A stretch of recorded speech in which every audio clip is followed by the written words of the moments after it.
Hey there, I'm so happy you found my channel. I'm Lisa Concepcion. I'm a certified professional life coach, and I help people, women and men, with struggles having to do with dating and relationships. So today I am answering a question based on another video that I did where I asked, why is it that men and women, they're not like getting together anymore? Like there's such a disconnect and guys aren't asking women out anymore. And what's going on with that, right? So there was a great discussion that went on after my doing that video, and it inspired this video.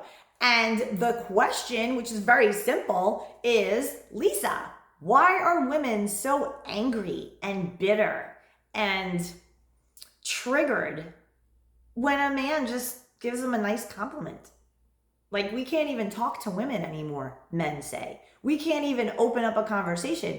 Why would we cross a room to say hi to a pretty girl if there's a potential that she's going to scream at us, say that we're invading her space, be mean? So I wanted to take this video and dive into exactly that.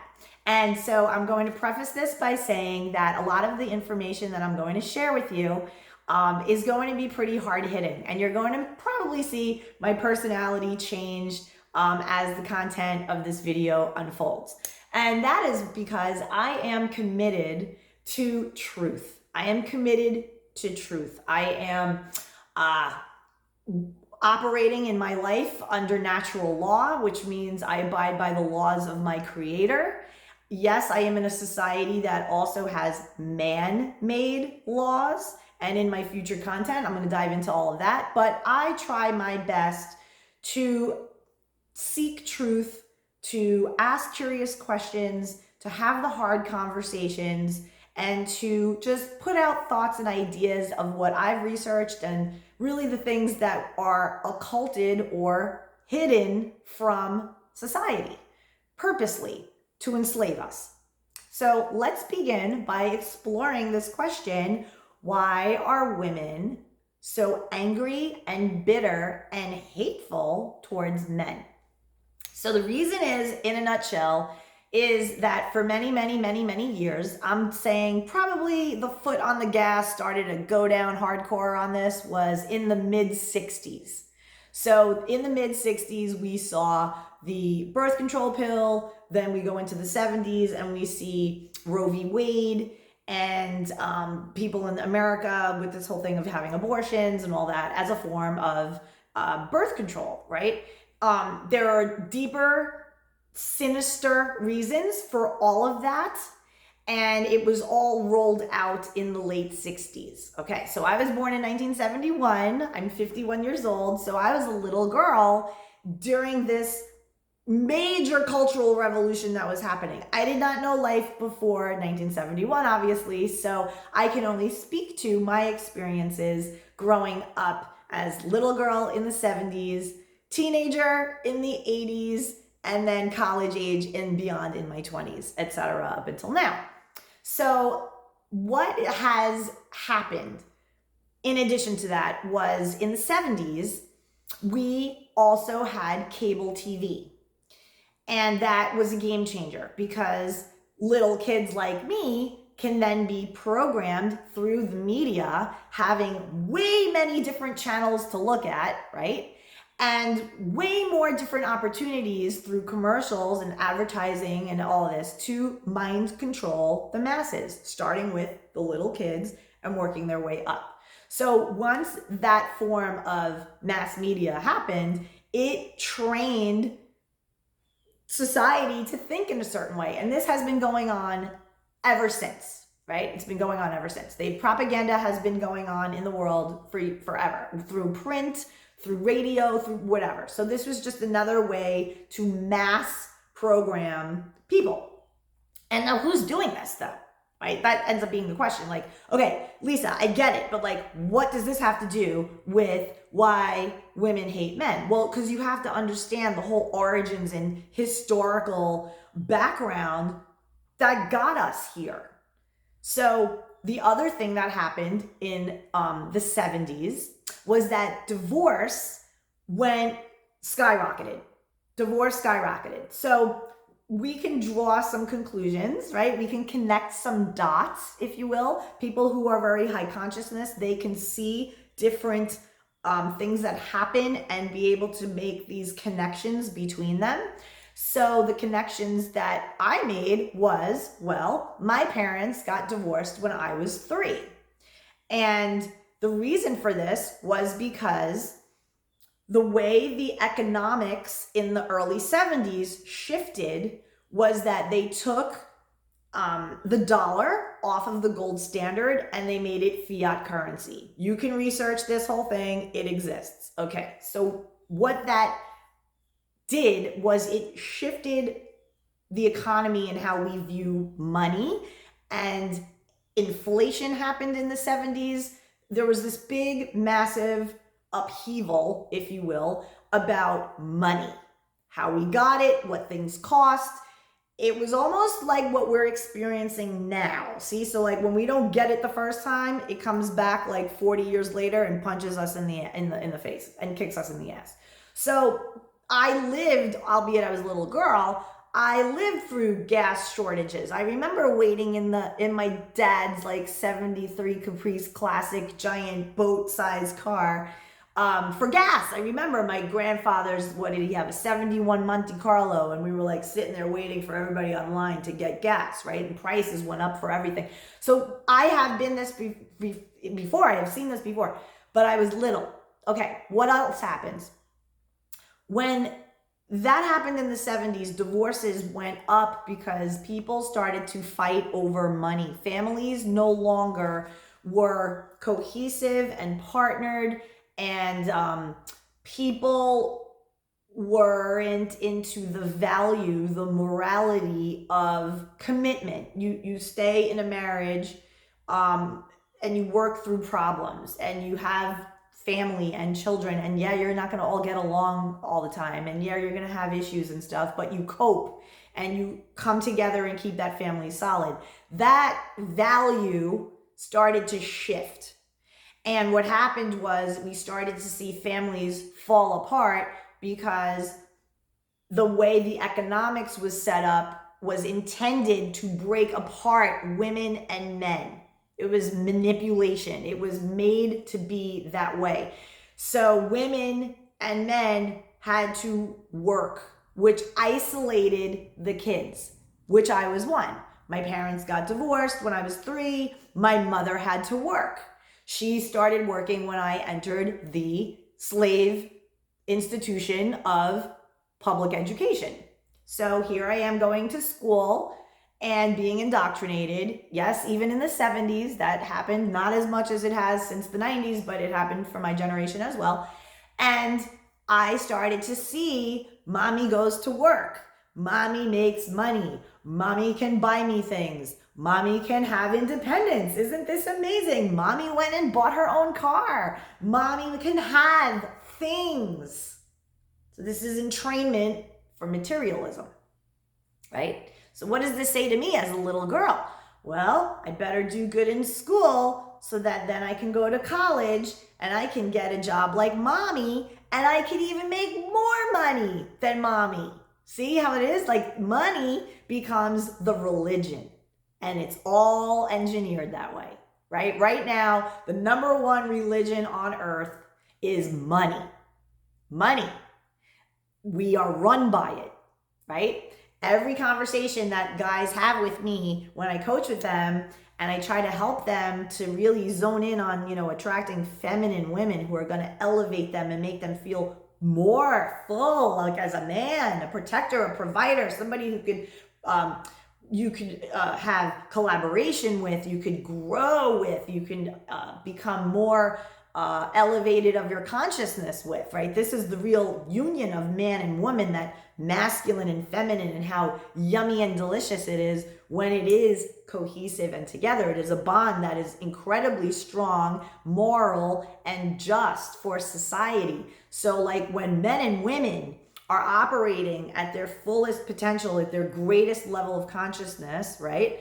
And they are making amazing moral decisions rooted in a deep knowledge of what is right and what is wrong, with care and concern and directiveness for one another, they are very difficult to break apart, right? So obviously the powers that want to control us and enslave us need for women and men to be apart. And then what does that mean for the little kids? So like me, I was little, I would go home and I would be 9 years old and I would make myself a PBJ, peanut butter and jelly, and I would do my little homework assignment or whatever, but then I would like go out and play on my bike, or I would, hang out with the kids or whatever on the block. And so I was alone. So sometimes if it was raining or if it was cold, because I grew up in New York, I would turn on the TV and I'd press the different, back then there was a box, it was an actual box, cable box with a wire to your TV. And you would press all these buttons of all the different channels on this box. And it was something like, it was like 50 channels or something. First, I think it was 20 channels and then it exploded into, it was crazy. It was like so much content, right? And I was alive for that, as a little girl. So I was that, my generation, people probably born between like 1965 and 1975, 8-ish. We were that first little generation of kids that they hit us with like all of this consumerism and like all the like Cabbage Patch Kid and this doll that came out when I was like, I don't know, 9 years old, and like everybody was like fighting with each other at stores to like buy this $100 doll. It was like this big status thing. And then the sneakers and the Nike, and I was part of that grooming. That was that first generation of grooming where more people were working, right? So women were programmed to take the pill. You can have babies whenever you want now. And you can abort them if you hook up with a guy and you don't like him and you didn't mean to get pregnant. You can just abort that baby, lickety split, no problem, and go back to work. So this is a level of enslavement that women bought into. They thought that that was going to liberate them, the liberation movement. Actually, it was a bullshit manipulation to get more taxpayers into the system. There you go. That's it. That's it. And you can research that too. Look up like Rockefellers and eugenics. You can look up that. And I researched all this stuff. It's actually fascinating. And it really helps me to elevate my own consciousness so that I can expand and be and do and have more and give more to the people in humanity, right? It's my ethical responsibility to share knowledge so that other people can be like, oh my God, this is fascinating. I never heard of this before. I never realized that when I was a little girl, I was being programmed to be a little worker bee, right? So here's what happens though. Now I'm in high school and I've been programmed to do what? To go to college, further the indoctrination. And what would I do in college? What would I learn in college? Well, I would learn some kind of something, not a trade, right? Nothing that I can actually do. I would just go there and learn bullshit. It was more indoctrination. Why? Because I had a belief, again, programming society, a belief that said, in order for me to live the lifestyle that I want to live, I need a certain kind of job because money is my religion, basically, and it's the way by which I will afford the lifestyle that I want. The lifestyle that I want was also programmed in me. So I believed that in order to get what I wanted, beautiful home, family, all these, whatever, vacations, nice clothes, nice things in my closet, whatever, car, material, right? We're all programmed with this materialistic, satanic, awful thing. And as we awaken and evolve, we start to realize, what matters more, these things or my liberty, my sovereignty, right? Start asking these bigger questions.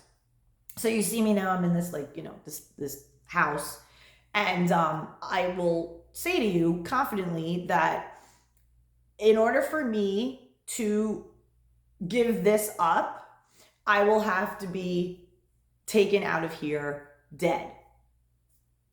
Whole other conversation for another video. But let's get back to why women hate men. or it seems to be. It's not true. There are a lot of women that don't hate men, but what's being propagated out there is this neo-feminism brain cancer that's happening in society that is intended to divide and destroy the nuclear family. So you pit women against men, you divide and you conquer them both. This is a strategy. You can look up cultural Marxism, although if you Google it now, it says something completely different because that's how Satanists work. But if you go into looking at like the Frankfurt School, look into, I don't know, Communist Manifesto, like just read that. You'll understand like how institutions are used specifically to turn people against one another and indoctrinate them to be divided. And then they're conquered, and then leaders, satanic, manipulative, narcissistic psychopaths come in to enslave the masses. So I don't care if you're like lefty, righty, I don't care. This has nothing to do with politics. This has to do with freedom and slavery. And the reason why men are finding that women hate them, not true. Only like bitter, mean, programmed, corrupted, mind warped, neo-feminist women, they hate men, but they hate themselves. See, so you don't want a woman like that anyway. So there you go. So you need to like really focus on the women that are, you know, self-loving, that they're learning always, that they're committed to learning truth, that they have a moral and ethical foundation to their lives, that they're going to be more interested in what kind of person they are, more so than the kind of bag that they're having on their shoulder and whatever. And truthfully, when I stepped into my true femininity and I did all this work on myself, which then led me to becoming a life coach in the first place, I realized that the more feminine I became, the more abundance I manifested. The great guy came, the business, the inspiration to serve, you know, other people in humanity, right? Like with the gifts and talents that my creator put in me, my ability to communicate, just all of these things that I knew I had in me, I was able to put out there. And hey, not everybody's going to like what I'm saying, right? They don't have to. I'm not here for people's approval. I have the approval of the one who created me, so I really don't care what people think. And it took me a really, really, really long time to get to that mindset, to get to that level of consciousness where I can say, you know, I'm open to receiving. I'm open to receiving. I am a feminine woman. Whatever blessings are for me, I receive them with joy, right?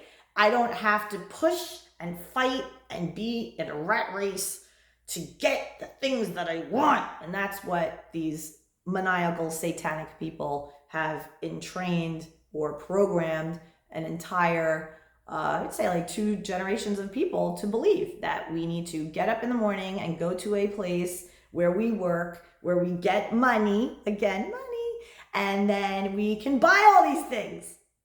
And then we do it again. And again and again and again. And I did that, but I wasn't fulfilled. I was not fulfilled. I was very unfulfilled because I wasn't connected to the truth of who I really am, what really makes me a valuable person, what really makes me a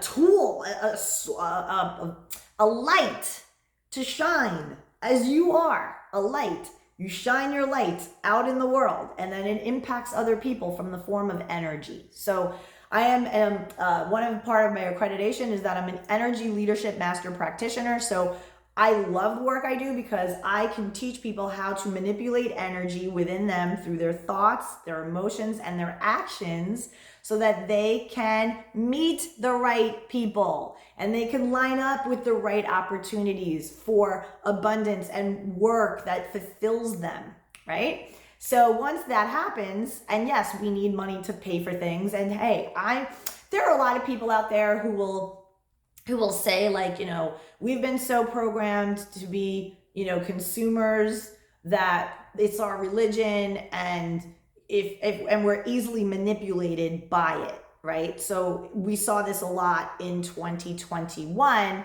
where people were coerced by money, meaning, how can I say this so it doesn't get censored? Okay.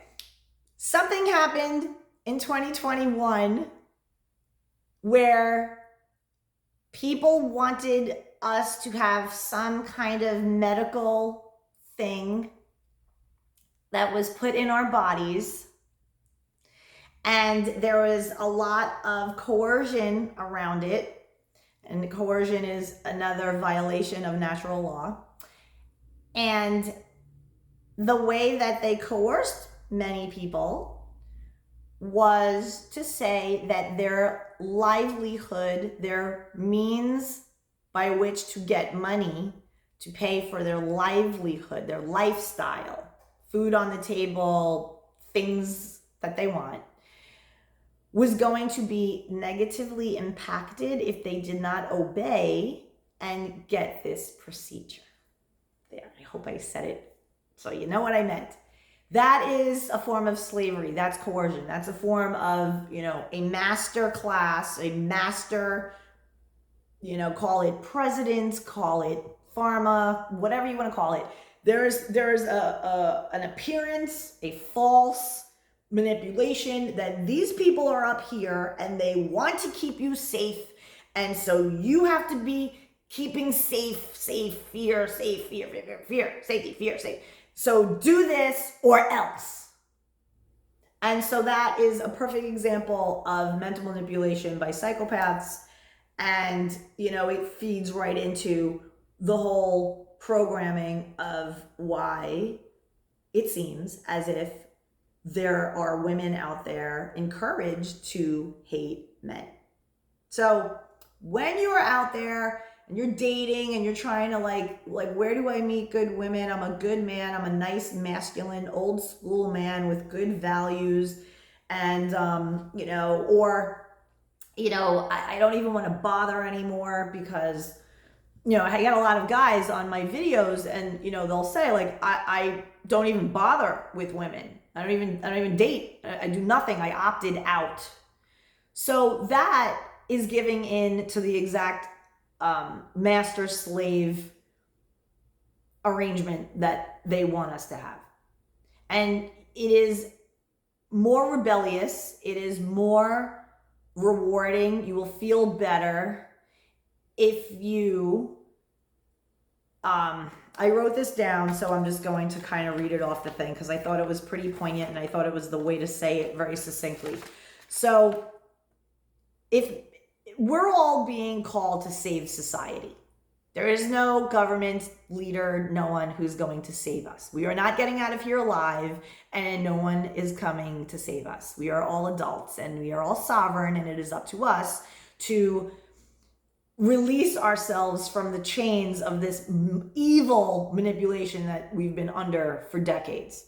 And how you do it is to save society, I believe, or I know, is for men, it's not about rejecting women. It's about selecting the right women, the women with virtues and morals. And you'll see this video and you'll say, but there aren't any women like that anymore. There aren't any women that are really good women. There aren't any good women anymore. And a lot of men have gone overseas to meet traditional feminine women who respect men. Okay, so again, I will repeat this. You save society not by rejecting the opposite sex, but by selecting good people with morals and virtue who have a very clear sense of what is right and what is wrong and behave in accordance with those virtues and morals and values. That's how we change. And furthermore, the more work we do on ourselves, the more we look for content like this. And now I gave you a name, Mark Passio. Look at his YouTube channel. It's incredible, the stuff he's been talking about for years. For years. This guy, I don't understand how he did not blow up. Well, actually, I do understand. And you'll understand too when you start checking out his content. You'll know exactly why this guy hasn't exploded to like Joe Rogan level, right? You'll understand it, right? They keep truth hidden. It's dark occultism. That is what occultism means. It comes from Latin word, ocular, right? Ocular, hidden, hiding truth.